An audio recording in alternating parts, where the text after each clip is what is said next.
I'm here to tell you that the best way to play your Nintendo Switch is not in handheld mode, is not in tabletop mode, is not even docked. It is with mouse mode. That's right.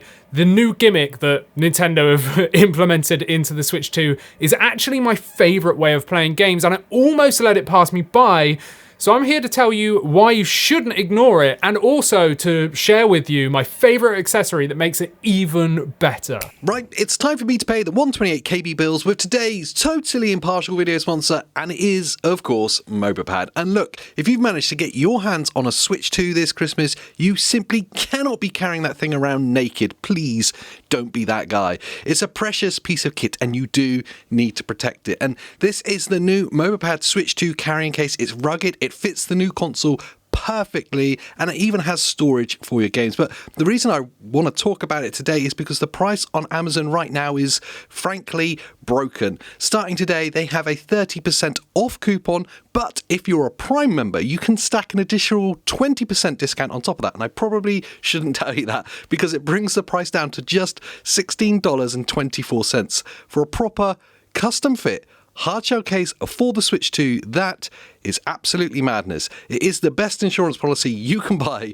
for $16. So don't sleep on this. Hit the link in the description, stack the coupons, don't tell MOBAPAD I told you this, to protect your gear. And of course, massive thank you to MOBAPAD for sponsoring today's video. So we all know that Nintendo love to add some sort of twist to each console, and of course the Nintendo Switch 2 gets mouse mode, and we were all a little bit skeptical of like, how well is this actually going to work? You know, you're going to be able to do it on your leg and all that good stuff. And I got to test out the Switch 2 way before it released in the London event, and even then they were, recommending people play Metroid Prime 4 with mouse mode, and I'm so glad they did because it's an incredible experience. Now, once the Switch actually launched and I started using the device, I kind of forgot about mouse mode. There wasn't too many games that actually utilized it, and I just stuck to playing with the Joy-Cons attached or detached in tabletop mode, or just using a Pro Controller whilst docked, until Metroid Prime 4 came out.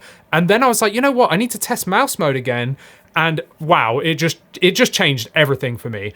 Weirdly, this came at a point in time where my thumbs just stopped working for aiming. We know that aiming on the joysticks on the Joy-Cons isn't the best way because they're small joysticks, right? So you don't get very much accuracy anyway, and with that, I found it quite difficult to aim on first-person shooter games or anything that required accuracy whilst aiming. And of course, that applied to Metroid Prime 4 too. I wasn't really using the lock-on. I was trying to manually aim with joysticks, and I just was finding that it wasn't the way until I switched over to the 120 FPS mode on Metroid Prime 4, and then thought I'd test out mouse mode, and that just changed my life. Now, I'm actually a PC gamer at heart, as well as a Nintendo gamer, right? I've always been a Nintendo gamer, but I've also always been a PC gamer, and I've always played FPS games with a mouse. So of course, going to mouse mode just felt so natural to me because it is the best way of aiming. It truly, truly is. And even just with the naked Joy-Con by itself, using this with the little adapter that comes free with the Switch, the little hand strappy bits, actually is great if you've got a flat surface or specifically like an actual mouse pad. But I was just using like a firm pillow on the sofa and using mouse mode whilst docked to the TV. And honestly, I cannot stress enough, this is the best way to play any game like this if it supports it. Even to the point of, after Metroid Prime 4, I was like, I need to go test other stuff. I went to Cyberpunk, and it is incredible. I also did the recently updated Red Dead Redemption upgrade to Switch 2, which also supports mouse mode. And again, it's just so much better. Basically, anything that requires aiming, this is the way to go. And I honestly recommend that you just go and try this because it will change your life in terms of accuracy. Now, the good thing is there's more and more games that are getting supported. I believe Hogwarts Legacy is one of them as well, and there honestly is a load more. Unfortunately, though, I'm super excited for the new Resident Evil ports to Switch 2, and sadly, Capcom have already said we're not bringing mouse mode because it was a bit of a head-scratching moment for them to put it into the games. So I'm a little bit disappointed there because I feel like these games would excel. But the reason why this works so well is because you've got the left Joy-Con, which just still feels like a controller. So instead of using W, A, S, and D on a keyboard and using spacebar to jump and shift to run and left control to like crouch or prone or whatever, it can be confusing for non-PC players. However, with the Switch Joy-Cons, that left Joy-Con just acts like you're using a controller. You can still run around and navigate with the left stick. You've still got the trigger and bumpers and the D-pad to just move around freely as if you're using a controller. And then that right Joy-Con just is literally like a mouse. And this just changes everything for accuracy, especially games that have higher FPS. I still found it fine in games with lower FPS, like Cyberpunk on the 30 FPS mode was fine, but I actually preferred it in the performance mode, which is more like 40 FPS. But those games were fine, but again, Metroid Prime excelled at 120 FPS because the higher the refresh, the lower the latency, which means the quicker you move your hand, the quicker it will respond in the game. And the same with like Red Dead, that's a solid 60 FPS title now on the Switch 2, and that felt great as well. So I don't really think it matters what FPS the Switch is running at, depending on the game. But yeah, so I really enjoy that. Now, there's a couple of caveats here because the Joy-Con is actually really small. It's a little bit crampy to hold, especially for someone like me that is used to using an actual mouse, right? But it still is doable. The only thing I found is the joystick kind of gets in the way of the way that you hold the Joy-Con when it's just on its own. And reaching the face buttons is a little bit cumbersome, but other than that, it's actually okay. Now, there's one accessory that I highly recommend, and I just bought this because it was fairly cheap on Amazon, and I thought, you know what, I've got to give this a go. And now after using this for a good few weeks now, I actually bought it for before Christmas and wanted to test it out before I showed you. I bought the Imp Gaming, I've never heard of them by the way, sorry Imp Gaming, adapter for the Switch 2. Now, sadly this only comes as a pack of 2, so you get both left and right, like mouse adapters. But I suppose that's good if you're left-handed, so you're immediately not left out there, or if you're playing something like Drag X Drive that requires 2 mouse mode inputs, right? But then this is going to be ideal. But I really, really wish that they just released either the left side or the right side at 50% off, so that you could choose either to buy a bundle of 2 or just the left or just the right. That would have been really cool because I just wanted the right side. But hey ho, that's what it is. But these are actually really, really cool.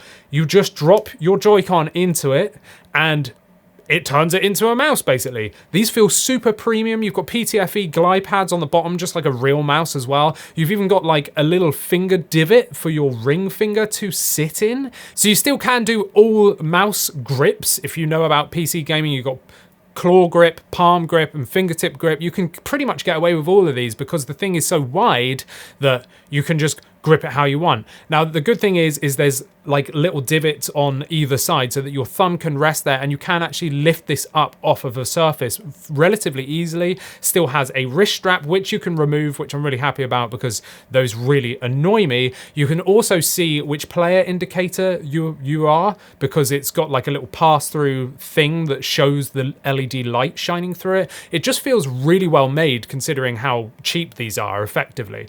Now, what I do find pretty cool is you don't have to use it, but if you supply yourself a AA battery, on the bottom you can stick a AA in there, and then it's got RGB LEDs, and there's even a button as well that cycles through different RGB LED modes. So you've got like, breathing and flashing and all these different things, or you can just have a set color as well. You can't change brightness or anything, but it's just a cool, fun feature. Now, just obviously you can't really see the RGB LEDs because they run along the outer side, but it's there if you want to use it. Just remember to turn it off because otherwise you're just going to drain that battery. But the battery is not required. You don't actually have to put it in.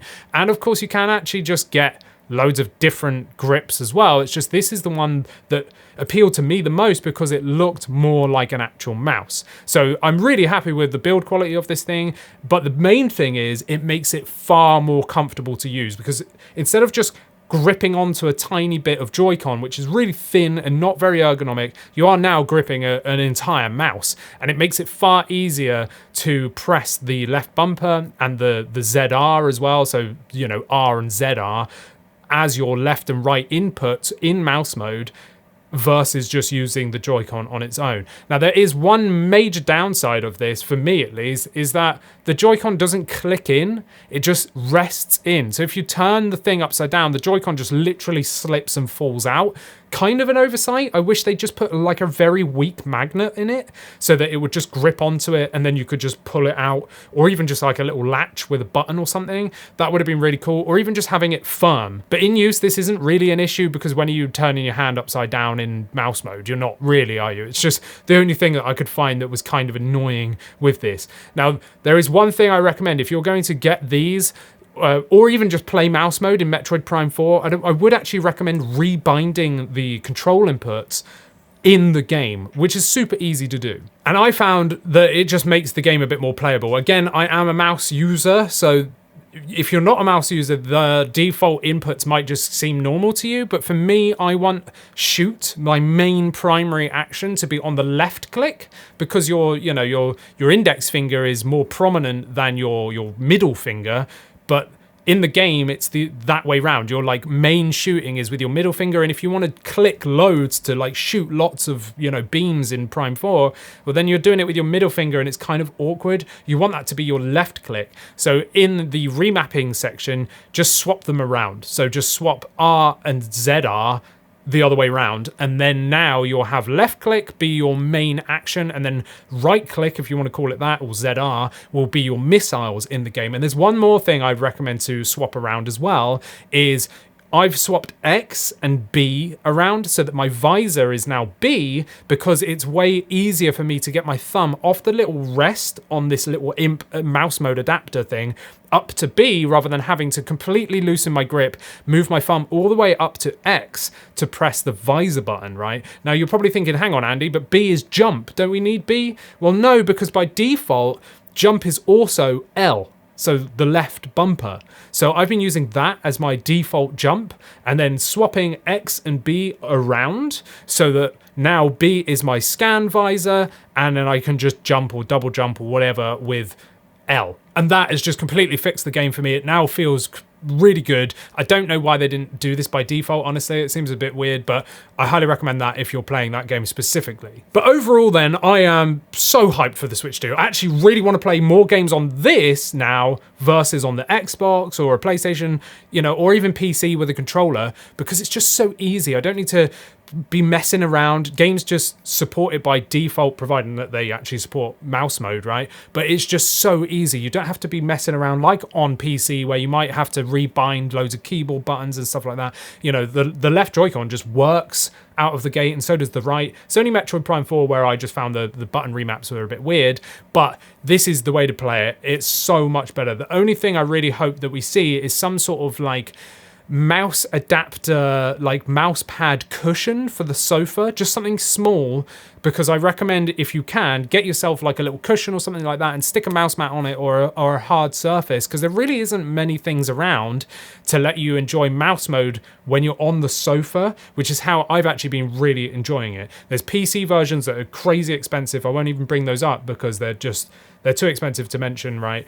Unless you're like a hardcore PC gamer. I've got one, really, really cool, but I keep that for my PC gaming, right? But for Switch, I just want some cheap little cushion with a mouse pad on the top that you can rest on the sofa and use that instead of using your knee or the actual sofa itself. But I highly recommend, if you've been overlooking this feature, just use it. And if you're like me and you've come from PC, just use it. If you're using tabletop mode, use mouse mode. Like if you're using it docked, use mouse mode. If you dock it and you're playing on a monitor at your desk and you've already got a mouse mat just there waiting for mouse mode to be used, just use the thing. And if you've been ignoring it because it's just uncomfortable, check out these adapters. Not sponsored or anything. This is just something I found myself and just bought out of my own interest, right? Because I wanted mouse mode to be better, and I highly recommend it because it changes everything. Just be aware, like I said, that the Joy-Cons just fall out. But there are other options out there. I've just not tried any of them, but I'll leave a link down in the description anyway. Let me know your experiences with mouse mode. Let me know what games you've been playing with mouse mode that I should try out as well, because I've only literally been playing Prime 4, Red Dead, and Cyberpunk, because I think they're the only games that I actually have that support it. But yeah, let me know all your thoughts down in the comments. Whilst you're down there, like this video, subscribe, become a member, and you get to chat to myself and AJ as well over on our private Discord. And I'll see you in the next one. Make sure you subscribe for all things handheld gaming. Bye.